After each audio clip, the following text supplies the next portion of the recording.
अस्सलाम वालेकुम नाज़रीन। प्रोग्राम देश पाकिस्तान सां गॾु अॼु असां हाज़िर आहियूं। असांजे हिन प्रोग्राम जो जेको मक़सदु आहे उहो आहे त सोसाइटी में मुहबत कीअं क़ाइमु कजे, सोशल मीडिया नेटवर्क खे पॉज़िटिव कीअं यूज़ कजे, हिक ॿिए जे मज़ाहिबनि जो एतिराम कीअं कजे। अॼु असां सां जेके शख़्सियत मौजूदु आहिनि, बाबूलाल आर्या साहब पाण इंटरफेथ हारमनी जा बि जेके मेंबर रहिया आहिनि ऐं गॾोगॾु उन्हनि जे जेको तालीमात सां कई माण्हुनि में चेंजिंग आई आहे। अॼु उन्हनि सां ॻाल्हि कयूं था त असां हिन सोसाइटी में अमन मुहबत कीअं क़ाइमु करे सघूं था। दुनिया में जेका अॼु माण्हू चाहनि पिया, माण्हू छा पिया चाहिनि, तरक़ी त करे वरिती आहे। जी ठीकु आहे, आसमान खे फाड़े जहाज़ उॾामे छॾिया आहिनि, पाणी खे फाड़े बि यानी कि ॿेड़ा हलाए सघिया आहिनि। पर अॼु खां मतिलबु ईअं कई करोड़ नील गगन परे अमेरिका रहंदड़ माण्हू खे हिकु काल ते हिकु सेकेंड में हेलो हाय करे सघे थो, एतिरी तरक़ी कई आहे। लेकिन हिकु खामी रहिजी विया त अमन भाईचारो ऐं पीस में पोइते वई आहे। सही। त इन जो मक़सदु इहो आहे त असां तरक़ी ॾांहुं विया आहियूं, पर अमन पीस ऐं भाईचारे ॾांहुं लोटिया आहियूं वापसि। छो त मां इहो चवंदो लोटिया आहियूं मतिलबु इहो आहे त असां हुनखे भुलिजी चुका आहियूं। सही। बल्कि ही बेसिकली असां ॾिसूं था सनातन धर्म में त अमन भाईचारो शांती या सनातन धर्म में अॼु खां करोड़ों साल पहिरीं मौजूदु आहे। अच्छा सर, हींअर जेको दौरु आहे उहो आहे जदीद दौरु। जीअं तव्हां पाण ई ज़िक्र कयो त हिकु सेकेंड जे अंदरि असां अमेरिका सां वेठे ॻाल्हायूं था, त उहो आहे सोशल नेटवर्क हिकिड़ो सिस्टम। उन ते अॼु बि माण्हू जेके आहिनि सभु कुझु ॼाणींदे वाणींदे बि की हीअ जेको असां कमु कयूं था इन सां केतिरो नुक़सानु थी सघे थो, उहो चाहे नेशनल हुजे इंटरनेशनल हुजे, अहिड़े क़िस्म जा जेके मवाद रखनि था जंहिंसां माण्हुनि में इंतिशार पैदा थिए थो, त उन बारे में तव्हां छा चवंदव? सोशल मीडिया जे थ्रू तव्हां या यानी कि इल्मु ॾेई सघो था या पैगाम ॾेई सघो था त माण्हू घरु वेठे सवले तरीक़े खां सम्झे सघे सही। ऐं उन ते अमल करे ऐं हिकिड़ो सुठो इंसानु थी सघे। पर ग़लति अमल खां पोइ इहा बीमारियूं फैलिजनि थियूं, जंहिंजे करे असांखे अॼु नुक़सानु थिए पियो। त इन नुक़सान खां परे रहण जे लाइ असांखे सोशल मीडिया खे सुठे नमूने खां इस्तेमालु करिणो पवंदो।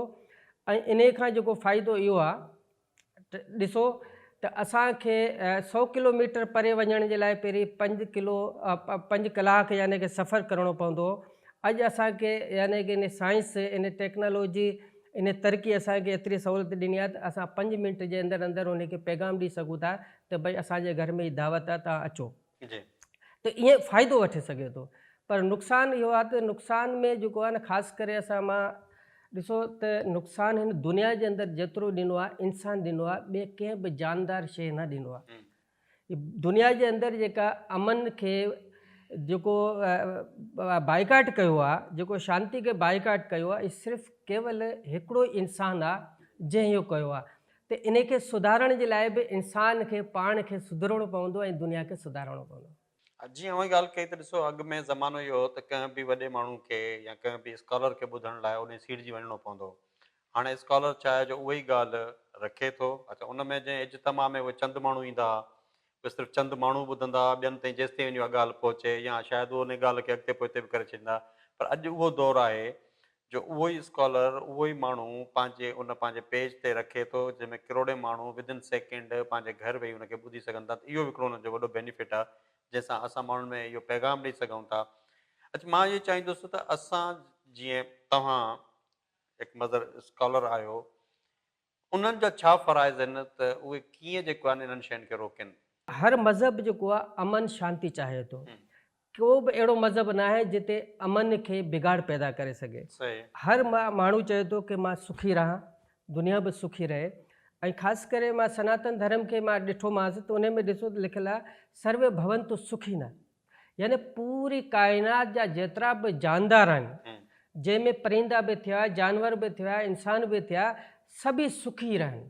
अहिड़ो यानी पैगाम ॾियो त पूरी काइनात जे इंसान जे लाइ भलाई हुजे, पूरी काइनात जे प्राणी जे लाइ भलाई हुजे। अच्छा, अव्हां जॾहिं इंटरफेथ कमेटी जा जेके आहियो मेंबर आहियो, त उन में अहिड़ा कहिड़ा वाक़ियात थिया आहिनि जिन्हनि खे पहिरियां उहे वाक़ियात घणो नुक़सानु कंदा, माण्हुनि जे मरण ताईं साड़ण ताईं हलिया वेंदा? हिन अचण सां उहे कहिड़ा कहिड़ा मसइला तव्हां हल कया आहिनि ऐं उनजो फ़ाइदो छा थियो आहे? इंटरफेथ हारमनी जे अचण खां फ़ाइदो हिकिड़ो त इहो थियो त माण्हुनि जे दिलनि में जेका नफ़रत हुई इहा ख़तमु थी चुकी आहे। त जॾहिं मज़हबी स्कॉलर गॾु वेही करे हिकु सीट ते ऐं हिकिड़े स्टेज ते वेही करे अगरि अमन ऐं शांती जो पैगाम ॾियनि था त इहो पैगाम जेको आहे पूरी दुनिया खे सम्झ में ईंदो आहे त हीअ मज़हब जेका आहिनि अमन ऐं शांती जो पैगाम ॾियनि था।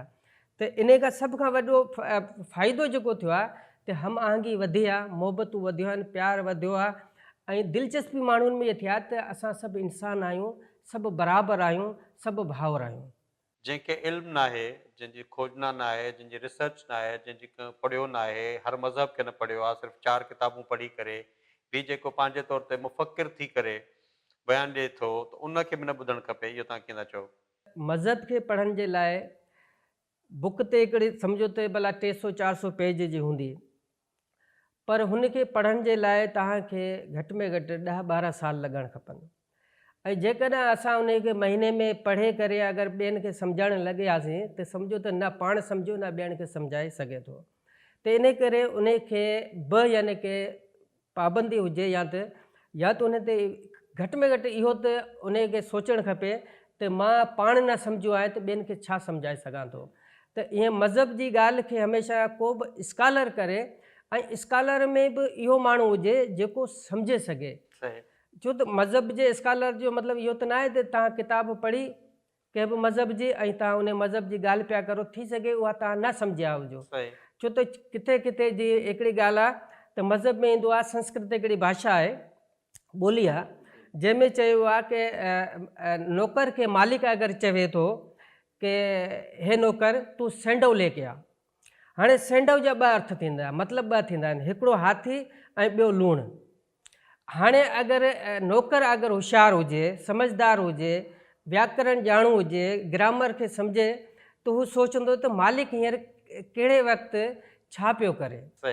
मालिक जेको आहे बादशाह अगरि तयारु करे ॿाहिरि निकितो आहे ऐं उन नौकर खे चयो थो हे नौकर तूं सेंडो लेके आ, त इन जो मक़सदु थियो त उनखे सोचणु खपे त मां हींअर घोड़ो खणे अचां, छो त हे सवारी पियो घुरे ऐं ॿाहिरि वञे पियो। ऐं जेकॾहिं मानी लॻी पिया, मानी ते वेठो आहे ऐं हुनखे चवे की भई सेंडो लेके आ, अगरि हू घोड़ो खणे ईंदो तॾहिं बि मालिक विढ़ंदो। त इन करे नौकर खे सम्झणु खपे व्याकरण, यानी कि ईअं माना कि हर माण्हू खे पहिरीं ग्रामर खे सम्झे, मज़हबी किताब खे सम्झे, उन जे मतिलब खे सम्झे, उन वक़्त खे सम्झे ऐं पोइ उन जो मतिलबु निकारे त पोइ ख़बर पवंदी त हीउ छा पियो चवे।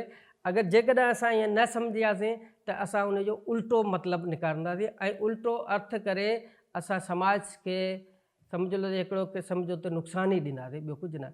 अच्छा, अव्हां जेके हींअर रिसेंटली जेके प्रोग्राम थींदा आहिनि, मिसाल तौर होली, उन में बि गॾु हूंदा आहियो, रमज़ान जा ईदूं थियूं, इहे त असांजे शुरू खां बि हुयो, वरी विच में जेके आहिनि इहे जेके शयूं थियूं, त हाणे तव्हां उनखे कीअं था ॾिसो, उन सां जेके आहिनि बर्ताव कहिड़ो थियो आहे, बदिलाव कहिड़ो थियो आहे, ऐं जेके अंदरि में जेके नफ़रतूं उहे केतिरियूं ख़तमु थियूं आहिनि? मोहरम में जॾहिं रैली निकिरंदी आहे टंडो जाम खां, अलमा साहब जेको हींअर आया हुआ तव्हां सां गॾु, पोइ हुते असां रैली सां गॾु यानी कि 4 ई मज़हब जा, जंहिंमें सिख मज़हब, हिंदू मज़हब, इस्लाम मज़हब ऐं मसीह मज़हब, 4 ई मज़हब जा स्कॉलर अॻिते हूंदा आहिनि पंहिंजी ड्रेस में ऐं रैली में अॻिते हलंदा आहिनि। ऐं हुते जॾहिं सोशल मीडिया ऐं माण्हू जेका ॾिसंदा आहिनि, रोड ते जेको आहे काफ़ी सवारी वेंदियूं आहिनि, हू बि ॾिसंदियूं आहिनि, त आवाम जॾहिं ॾिसंदी आहे त हिकिड़ो अमन ऐं भाईचारे जो यानी कि पैगाम ॾियण जे लाइ गॾु थिया आहिनि, त इन खां त फ़ाइदो पियो थिए। ऐं इन में पोइ असां होली ते वरी रंग जॾहिं हणंदा आहियूं हिकु ॿिए खे, ख़ासि करके प्रेस क्लब ते जेको आहे प्रोग्राम थींदा रहंदा आहिनि, इंटरफेथ हारमनी जो जेको आहे रिज़ल्ट ईंदो त इहो सभ खां पहिरीं जॾहिं नंबर ईंदो न कि किथां शुरू थी आहे ऐं किथां पैगाम शुरू थियो आहे ऐं कंहिं यानी कि इन खे प्रमोट कयो वधीक, इहो असांजी सिंध धरती हूंदी। मां चवां थो सभु इंसान बराबरि आहियूं, हिकु आहियूं, इंसानियत अपनायूं ऐं जुठ थी रहूं त सभ खां वॾी फतेह असांजी इहा ई आहे। वॾी महिरबानी सर, तव्हां पंहिंजो क़ीमती वक़्तु ॾिनो। Thank U. नाज़रीन, इंशाल्लाह असीं अॻिले प्रोग्राम में कंहिं ॿिए गेस्ट सां गॾु हूंदासीं ऐं इहो ई पैगाम त मज़हब को बि अहिड़ो न आहे जंहिंमें नफ़रत जो पैगाम ॾिनो हुजे। हर मज़हब हमेशह इंसानियत जी, मुहबत जी, अमन जी पहिरियां ॻाल्हि कई आहे, पोइ वञी ॿी का ॻाल्हि कई आहे। अल्लाह हाफ़िज़।